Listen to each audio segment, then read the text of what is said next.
Okay. Please say your name and the sports that you play. Okay, my name is Adyson and I play, that's her sales badge, and I play soccer and lacrosse. And have you ever struggled with your mental health within your sport? Yes, 2 times right now, and like freshman, sophomore year maybe. What was the first time? I would say it was probably freshman year. Everyone on my club team that was like good left, and then my coach had like pulled me aside at the beginning of club season, which starts in the spring, and was like, you really need to like work hard, like if you want to get committed, you need to like showcase yourself well, like they're watching freshmen.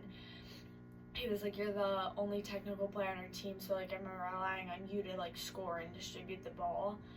And there was like a ton of pressure to play well, which typically I thrive in, and I don't know why, but I didn't. And then it puts you in a spiral, if that makes sense. Like you play bad, and then everyone's like, move on, it's fine, and you can try, and then you go and you play in your next game and you make a mistake, and then you're like, oh shit, like I played bad, like I'm done. And I would like make a mistake and I would shut down the rest of the game, whether that mistake was in like the first, like the mistakes became more frequent because I'd be in the game, and instead of like starting over and restarting, like I'd be thinking about when I would make a mistake and like how that would affect me. And I played awfully. Like I'd come off games like absolutely crying. Like I sat in my room after. I didn't talk to my dad. It was really bad because there was no enjoyment in the sport, and that's why I started in the first place. And it didn't affect me to the point where like I didn't like was suicidal or anything like that. But it's like it's such a big part of who you are, and when you don't find enjoyment in it, it's like, well, where is there enjoyment in life to find? Because it's such a key part. And then like this year hasn't been as bad, but like obviously that I'm injured, it sucks because you know that there's no physical way that you can play at the best. And junior year, like I had really high stats. I like got all state, like I got a bunch of awards and stuff like that, and like I was proud of how I played, and I like saw that I was like continuing to peak. And then this year it just sucks because you have to be okay with where you're at, and you can't be disappointed in yourself, but it's like, how can I not be disappointed in myself when I know I'm capable of much more? I just can't. And then it just sucks because like you feel like you're held back by something, and mentally that takes a huge toll on you. Like it hurts me more mentally, the injury, than freshman year, because I feel like it affects a lot more aspects, and it especially spirals like when I'm on the field, because it's like, well, I can't run to get that ball because I'm going to be in so much pain after. Like I come off a game and I'm sobbing, and there's nothing I can do about it. So I think there's two sides of it. Like playing badly can really affect it, and it took me a while to like overcome that and change my mentality. And I think injury plays another role into it, because it's like you can't do more. There's nothing else I can do. There's nothing else that I try to do. And like it's like, okay, I either play the best I can, but then I'm in so much pain that I'm like crying, or you try to give it your 100%, but you hold back when you know you have to. That way you're not in such an insufferable amount of pain after that you can't walk. The first year, so freshman year when it was really tough, do you think that the expectations that your coach had put on you and then eventually you developed for yourself played a big role in why every mistake kind of like consumed you? I think I have high expectations for myself. Like I always am disappointed in myself when I don't play 100%, but it was almost like there was like so much pressure that there was no enjoyment of it. It was the two combined. Like I think if it was only the expectation of like carrying the team on my back, I would have been fine. Because I think, at least speaking from like the standpoint that I'm at, like there was a lot of that pressure applied this year. But there wasn't the aspect of like, you need to showcase yourself, like you need to find the college, you need to all this. And as a freshman, like that's stressful. It's like putting like your future on your shoulders. That's what I'm saying. I don't know what I want to do. I don't know like where I want to go, who I want to showcase. To at that point, and so for him to say that was just and so it was like every time I was playing, I was worried about like, oh my gosh, I'm not getting committed now because I just passed the ball to the other team, where it was like every mistake felt like a long time failure. And I think that was the big pressure of it. Like I play soccer to have fun and be around the people that I love, and the aspect of being like your whole future could be affected by this was like, okay, like that sucks. It's a brand new realization. Yeah. So I was like stressed all the time on the field, and there were times where like I didn't want to go play. Yeah. Like I was sitting in the car and I didn't want to go out to warm up solely because of the fact that I knew how I'd feel after, and I didn't want to feel that way. Yeah. And do you think, where do you think that your expectations rooted from? Was it him, or was it, but like within yourself, where did they root from? No, I don't even know. I think I just, in a lot of aspects of my life, like, I feel like when you set a standard for yourself and you reach that standard or you execute it, it's almost like an addiction where you, like, want to execute again and to feel that validation and to feel that, like, that all that work was worth it. And when you settle for less, you feel like less than worthy of stuff. So I think because in school I'd always set high expectations, at home I had high expectations for myself. Like my parents had raised me that way. Yeah. Soccer was just another one of those things, and like your expectations get higher the better and better you get and the more that you accomplish. So I think on top of everything that I already completed and the playing level that I was at, I just raised my expectations to the point where like I felt like they were unattainable, which made me feel awful. Yeah. And instead of realizing that it was unattainable and changing the goal to something that was more attainable, I just let it eat away at me, which in the long term, like you realize it deteriorates you more than setting an attainable goal. Absolutely.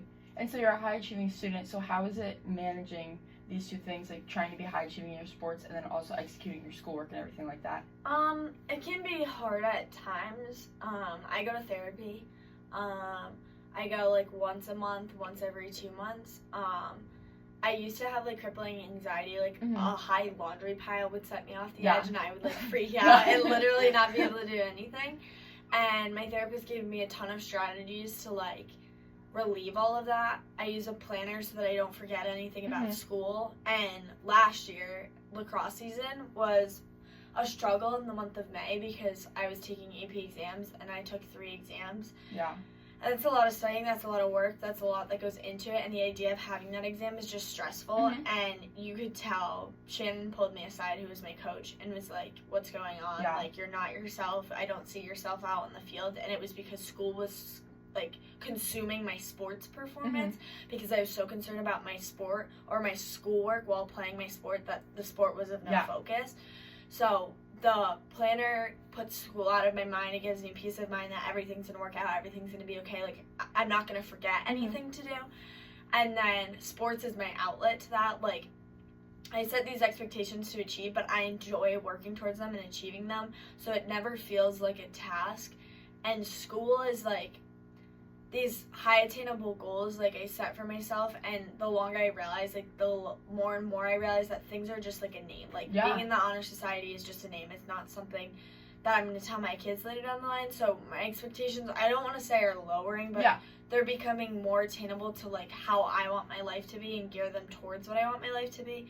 And because of the strategies he's given me, school has become a lot less stressful. Like, I don't worry about what's going to be due next week or the test I'm going to have next Wednesday, and I'm trying to be more in the present, which has helped mentally because you're not somewhere else. You're always mentally present, and when I was mentally somewhere else, I felt like I was missing out on things, and I didn't know why, but it was solely because I was so consumed with what else was going to come that while everyone else was enjoying the time that they had in front of them, I wasn't actually in that moment, so it just sucks because you feel like sad and you feel like you missed out on a lot. You missed out on a lot even though you had the opportunity to achieve that. So now that I've kind of shifted, it took a while. It's taken since freshman year. That's 4 years. Like, it's not anything easy, and mental health is a struggle for people in a lot of different ways that you don't realize.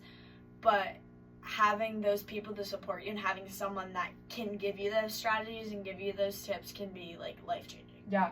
What I'm kind of grasping from this too is that like there was a point where like school and sports kind of defined who you were as a person. Yeah. How do you think that affected you? Because I feel like also once a sport gets to a point and like school gets to a point where it's defining you, any missed performance in it just immediately makes you feel like a failure. And so how did you deal with that? How did that affect you? That was like really bad. Sports wise, like I said, I'd play awful and cry. And thought I was unworthy. I wanted to quit. I wanted to be done. I didn't want to do any of it. I hated it, not because of the people, not because of the coach, because of the sport. And school-wise, like, I would get a B and be like, who are you? Like, you should have studied harder. You should have done this. And at that time, I was missing out on, like, football games. Mhm. I was missing out on my friends going to Chili's on a Thursday night. Like, there were things I missed out on that Yeah. I really regret. And, like, my dad tells me stories about him in college and, like, high school and doing this stupid Mhm. stuff. But it's, like, he never told, he's not telling me that he got good grades in high Yeah. school. He's not telling me that he got all these cords at graduation. Like, that's irrelevant. It's Mhm. the moments that he got to experience. So that, like, shifted the way I thought. And, again, that took a lot of time. But Yeah. I would define myself based on that grade, and that would affect, like, I would cry nights. Yeah. Like, I would cry, I got a B on my math test, my grade was a B. I would, like, cry and just be so upset with myself that I was like, I'm unworthy of, like, this. Like, you're Mhm. literally stupid, you're dumb, like, all this stuff. And I would talk myself like that. And in soccer, I was like, well, you're never going to get committed. Yeah. You suck. Like, really, you turned the ball over to that team while the scout was watching. Like, come on now. Yeah. Like, and then that just eats. Like, you keep deteriorating yourself until you feel like you're worthy of nothing. Mhm. And the big thing my therapist said was, like, you need to just put it behind you. Yeah. Like, you can't change the past. The past is never going to be changed. It's set in stone. It's done. There's nothing you can do about it. You can't worry about it. You can't talk about it. You can't think about it. Like, it's done. Once it's over, it's over. And it's also not focusing about the future of how can I get this beat up or how can I play well the next game. It's just putting everything out of your head. He told me to create, like, a blank white sheet. Mhm. Like, you literally, your brain looks like white. And when I go play, like, that's what I think of. Like, there's nothing in my head. I'm not Yeah. going through what I'm going to do with the next pass. I'm not thinking about the game because that's when I mess up. And the same is with school. If you get a bad grade, you're not thinking about how you're going to fix it, how you're going to change the grade that already happened. Mhm. You just are present in the moment. And when the time comes that you are given the opportunity to change that grade or just move on and up your next quarter grade, like, you do that. Yeah. Grades don't define you. Your experiences do in school, and you're going to tell your kids about that, and a B isn't going to affect what college you get into at school, like, stuff like that. So I think when you put life into perspective and you're given the strategies to be more present and more, like, not overwhelmed and anxious, it puts you in positions to succeed. Yeah. And that point where you wanted to quit, so you were able to overcome that, and, like, now, well, you are having a difficult time in your sport right now, but that's also But because different issue, yeah. Exactly. And so it's like, you did get past that feeling of, like, wanting to quit because of just the mental battle that you were having with yourself. Do you think that it does get to a point where it's like, you should step away?